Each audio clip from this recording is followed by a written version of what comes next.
আসসালামু আলাইকুম everyone, welcome back to my channel.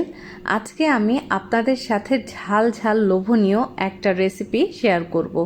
এই রেসিপিটা গরম ভাতের সাথে খেতে কি যে মজার, এটা আপনারা তৈরি করে না খেলে বুঝবেন না। তো চলুন রেসিপিটি শুরু করি।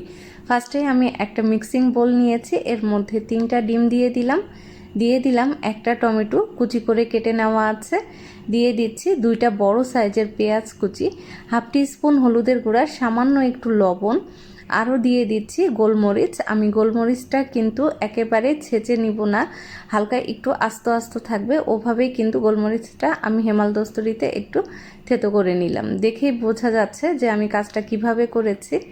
আপনারা যারা ঝাল খেতে পছন্দ করেন, আমার এই রেসিপিটা তাদের কাছে তো অনেক বেশি ভালো লাগবে। সব কিছু দিয়ে আমি বেশ ভালোভাবে মিক্সড করে নিচ্ছি।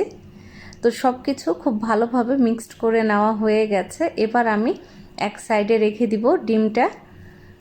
এবার নিয়ে নিচ্ছি 2 কোয়া রসুন। রসুনটাও আমি খুব ভালোভাবে ছেঁচে নিচ্ছি। রসুনটা কিন্তু একেবারে মিহি করে বেটে ফেলা যাবে না, একটু আস্ত আস্ত থাকবে, তাহলে কিন্তু এটা খেতে ভালো লাগবে।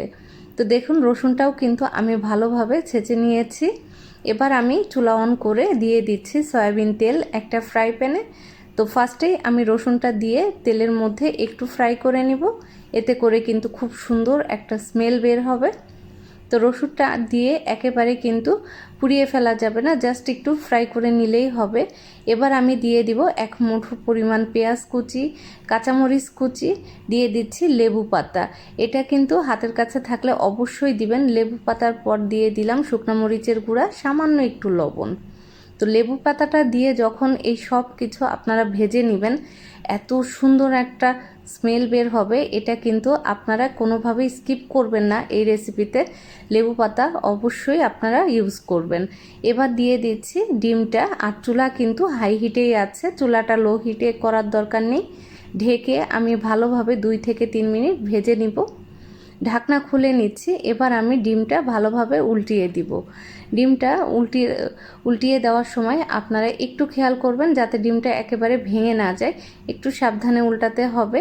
তো দেখুন এক পাশ কিন্তু খুব সুন্দরভাবে ফ্রাই করা হয়ে গেছে, অপর পাশটাও ফ্রাই করে নিচ্ছি। এবার আমি গরম ভাতের সাথে এই রেসিপিটা সার্ভ করব। যারা ডিম খেতে পছন্দ করেন তারা কিন্তু একবার হলেও এই রেসিপিটা ট্রাই করবেন।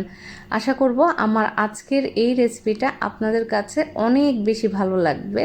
আপনারা একবার ট্রাই করলেই বুঝতে পারবেন যে এটা খেতে কী যে মজার গরম ভাতের সাথে। তো আজকের রেসিপি এ পর্যন্তই। সবাই অনেক বেশি ভালো থাকবেন। আল্লাহ হাফেজ।